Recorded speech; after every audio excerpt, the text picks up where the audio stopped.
Hey, welcome back. I hope you had a great Father's Day. I hope you had a great relaxing weekend. Um, we're back to court this week.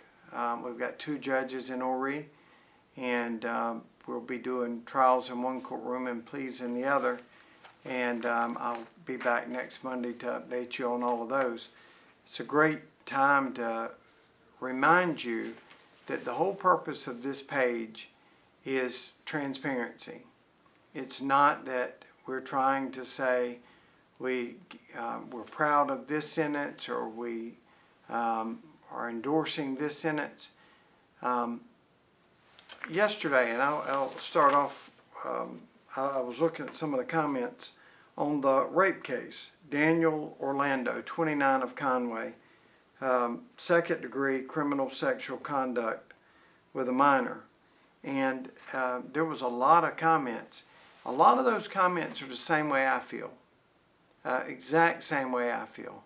I believe, I'll be the first to say 10 years is too short of a time. But I don't sentence. And right here in the press release, it tells you we did not make any recommendations. We did not negotiate anything. We said, Judge, we want the maximum amount. And wanting and getting are two different things, okay? So the judge hears from the state and they hear from the defense, and then they make a determination within that range. Please listen, I don't get the sentence. 10 years, in my opinion, is too short of a time. That's just my opinion, but I'm a prosecutor, and they don't let the prosecutor do the sentencing. So don't look at this as me trying to brag over, hey, look, we got 10 years. This is to let you know what's going on in court. And that's all it's here to do. So I agree with you. It should have been more time. But I'm the prosecutor and not the judge. He got 10 years for having sex with a 12-year-old girl. Yes, it should have been more time. But that is what he was sentenced to, and it was without any recommendation. There was no plea agreement, no plea bargain, none of that. This was first up on the trial roster. We were ready to go. We had our witnesses there. So, not being critical, I'm just telling you, I get a bunch, are you proud of that?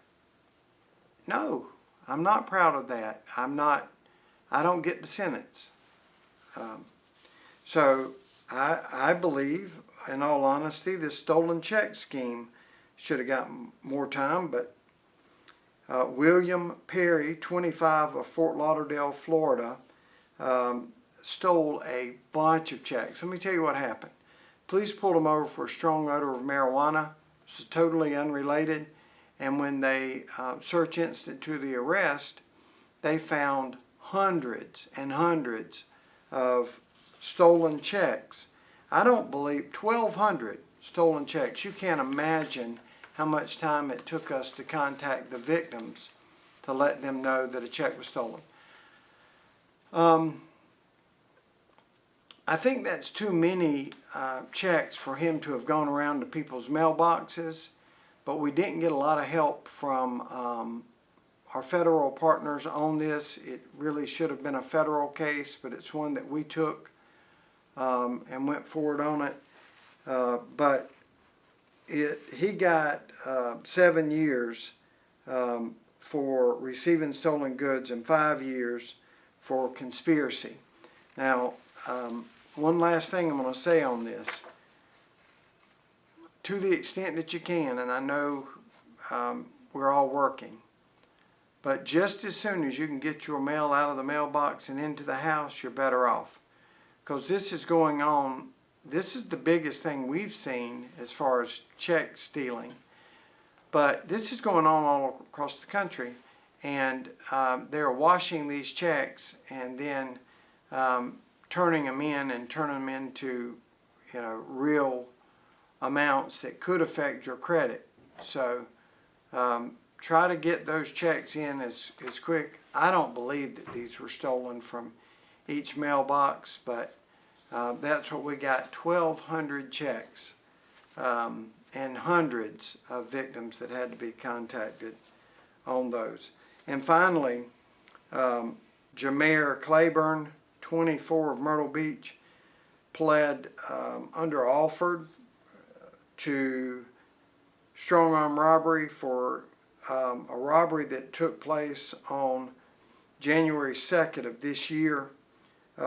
He robbed a pizza delivery guy, and it was a BB gun, but he ended up getting 12 years in prison for that charge. And the crazy thing is, Claiborne only got $88 in cash. It's a lot of time to pay for $88, but it is a very scary thing, whether it was a real gun or a BB gun. If you're a person going out and trying to work, you feel like you're being robbed with a real gun.